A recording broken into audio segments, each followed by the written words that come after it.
Brodes Media.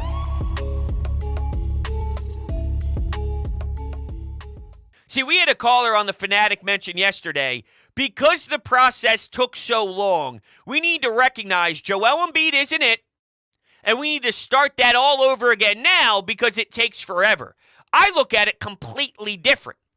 Because it takes so long, I'm trying to draw this out and throw more punches because I don't want to regroup and redo that. Tyrese Maxey, for example, he was drafted, a few years back? And he's still got a long ways to go. He made improvements. He's definitely developed. I think he even showed some good signs on the defensive side of the floor. There's something to be said, though, about how much more he's got to go to get to the level that we need if Tyrese Maxey's going to blossom into what we think his potential is. If we're thinking he's a star, he's an all-star every single year, he's one of those special players. I don't know if it's Kevin Durant, LeBron James level, but, a seriously good, real, legitimate, solid NBA star. There's a difference between superstar, and star. If he could be that,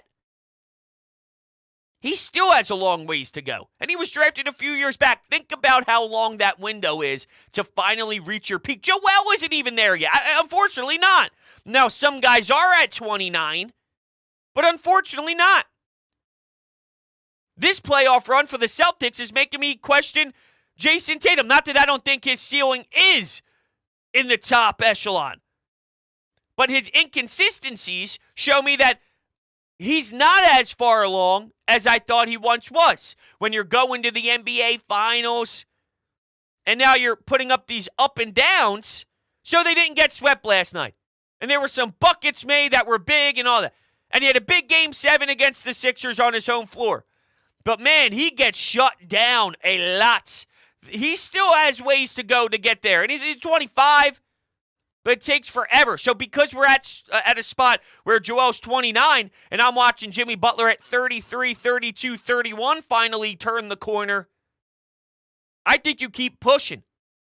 You don't say, screw it. Because you're probably thinking, well, what you can do is you can make the process faster if you sell him off and gain assets now. We did an exercise where we went back to that 2017 NBA draft, Markelle Fultz.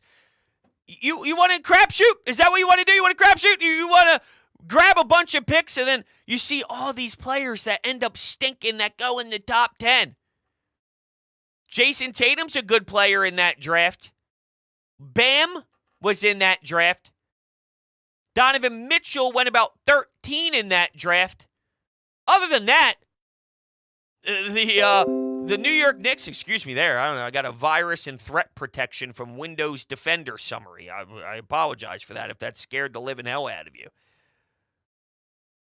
There was the New York Knicks selection where they picked some random French guy, Dennis Smith Jr., Zach Collins, Malik Monk, Jonathan Isaac, De'Aaron Fox. De'Aaron Fox went 5th overall to Sacramento. But those guys that's top 10 stuff I'm laying out for you. Luke Kennard at 12. Bam went 14. Justin Jackson, 15. Lonzo Ball went 2. He can't stay healthy, but he never lived up to the hype. Really, it's Jason Tatum and De'Aaron Fox. Josh Jackson to Phoenix out of Kansas, if you remember him. De'Aaron Fox and Jason Tatum.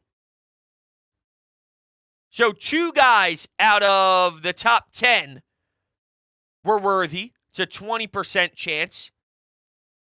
Bam and Donovan Mitchell are solid players, but that's moving to the top 15. I don't think that's the best way about going about business. What are the chances that, as good as De'Aaron Fox is, he's never going to be good enough to win MVP of the league?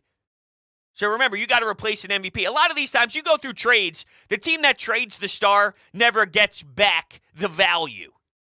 And it's not time to give up on Joel Embiid yet. He failed us. Doesn't mean I'm quitting on him. I'm upset with him. I'm angry at him. I'm disappointed in him. But I'm not shipping him out of town unless he starts demanding trades and whatnot, which I think it's trending in that direction. At some point, he realizes this isn't working here. And Dame Lillard's actions, like that's not the norm. What did we tell you, Brodes? Yeah, you were optimistic. Harden and Embiid. No, that ain't it, Chief. Don't go out and sign Dame Lillard either. He ain't a playoff player either. This poverty franchise will stay that way for the next 40 years. And the next 10 at least, if we continue to keep Embiid. He has shown you through 10 years that he isn't it. I don't care what you say. MVP, MV fraud. Okay. All right. You want to give up on him? Fine. You're not going to get the reaction that you wanted. Luckily for me, it's,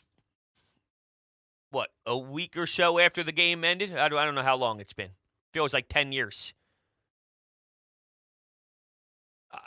I'm just being careful with what I say. If I played that right after the game, probably would have been a lot worse.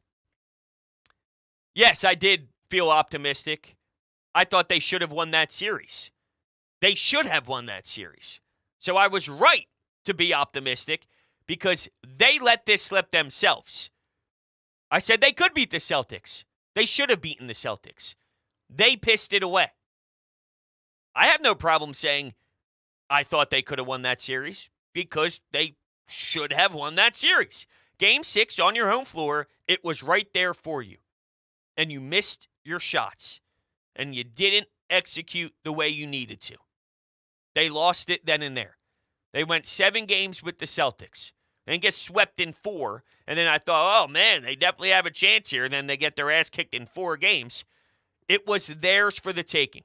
If you don't like Joel Embiid and call him an MV fraud, okay, you probably think that Jason Tatum is a monster. And you would gladly have him. I would want Jason Tatum too. My point is, are you watching him in the postseason? Are you watching how terrible he's been? He's been bad. A lot. Like, a lot. He has no-showed a lot. I would want Jason Tatum, too. It's more to describe how this goes.